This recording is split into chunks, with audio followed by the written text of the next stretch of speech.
Okay, we're back. This is basic statistics. We're looking at the review. This is page 2. So page 2, they want us to make a frequency table for the number of grams per serving. Use 5 classes. So let's take a look. We've got a range that goes from 52 the largest minus 21 the smallest. That's 31. So we take 31 and divide it by the 5 classes that they want. That gives us 6.2. We take that up to the next number. So instead of 6.2, we're going to bump that up to a 7 for a class width. Now remember, we're actually going to use 6 sort of to set the classes. Let me explain. So we have classes, we have boundaries, we have frequencies, midpoints. We'll do the midpoints because they're going to have us do a bunch of drawings. And they want us to find the weighted mean, so we'll do another column where we take the frequency times the midpoint. And that'll give us the weight. Remember the weight, we did that in our notes. So our class width here is in fact 7, but here, let's go off. The lowest piece of data was 21. So we'll set that as our low bound here, 21. And if we add 6 to that, it's 27. And now you might say, well, why did we add 6? Because the class width was 7. Well, let's look at that. 21, 22, 23, 24, 25, 26, and 27. That's actually 1, 2, 3, 4, 5, 6, 7. 7 is the class width. It looks like it's 6 because it's 21 to 27, but we count the 21 in our mix, all right? So then the boundaries, you take a half off of that, that's 20.5. You add a half onto that, that's 27.5. How frequently did that occur? If you count them up, how many pieces of data out of those 30 fall into that category? That would be 6.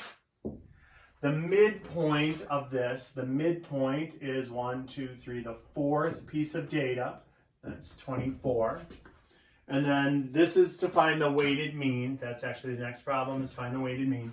So let me put in a bunch of lines here, and then we'll find the weighted mean too. All right, so here are our boundaries: 34, 35 to 41.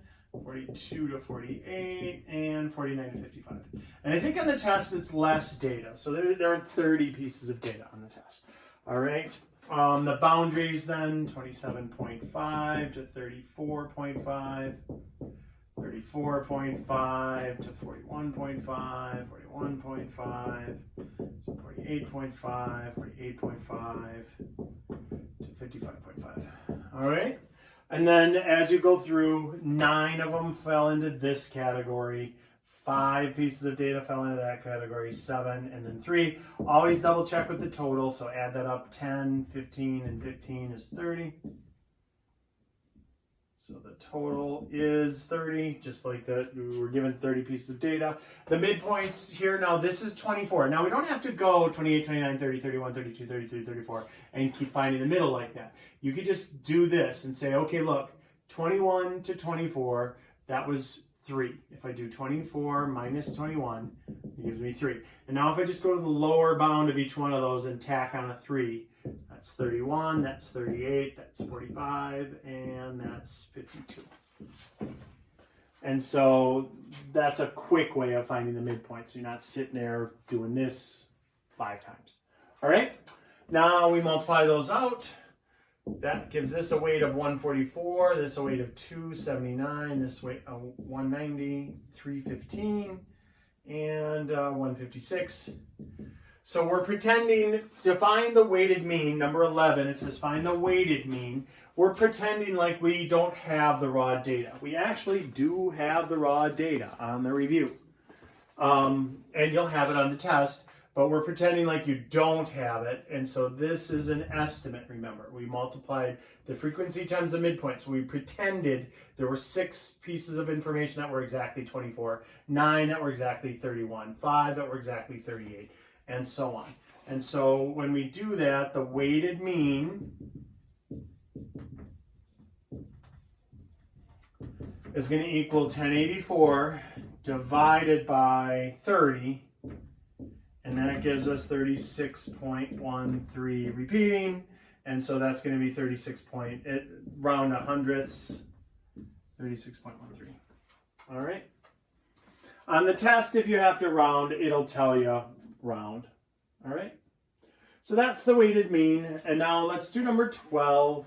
What I'm going to do is I'm going to leave this data up.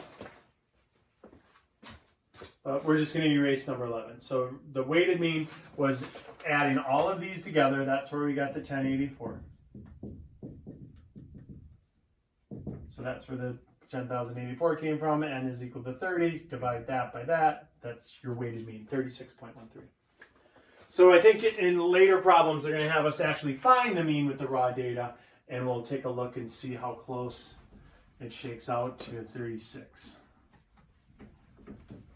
All right, so I'm just going to erase that and then draw the picture down here. So 12, make a histogram. So on the test, what you're going to have to do is put this on your own pencil and paper, and then after you submit the test, you're going to take a picture of it, make it into a scan, PDF, just like how you sent me your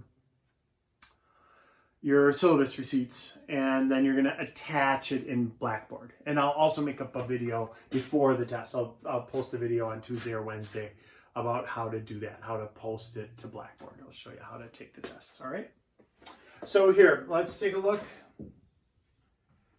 Remember to label. So what are we talking about? We're talking about sugar. That's our title. And then we got grams of sugar down here, grams. And then we have frequency coming up the side. And so when we look at our frequencies, it goes from 3 all the way up to 9. So we could really just go 1, 2, 3, 4, 5, 6, 7, 8, 9 for that. 2, 3, 4, 5, 6, 9. Like 1 for 1. All right. And then what do we use on frequency? Histograms, you use the boundaries. So you've got these boundaries right here. That's what we're going to use. So we'll put a little break in the thing, and we'll say, all right, this is 20.5. And then the next boundary is 27.5. The next one is 34.5. And then the next one is 41.5. Next one is 48.5. And the last one was 55.5. All right, and so now each one of these frequencies happens. So 6 goes right here. And again, if you want, you can put a little 6 inside so I know it's that. Remember, histograms are contiguous, so that connects. So then the next one is 9. And then the next one is 5. And then the next one is 7. And then the last one is 3. And there we are. We have labels. We have always the x-axis is the boundaries on a histogram, the boundaries. And then the y-axis is always the frequency. All right, so those are the key things to remember. Also, the test is going to be open book, so I really expect everybody to get these perfect because it's just different numbers, but you're doing the same thing on that one. All right? Okay, next video I'll do page 3.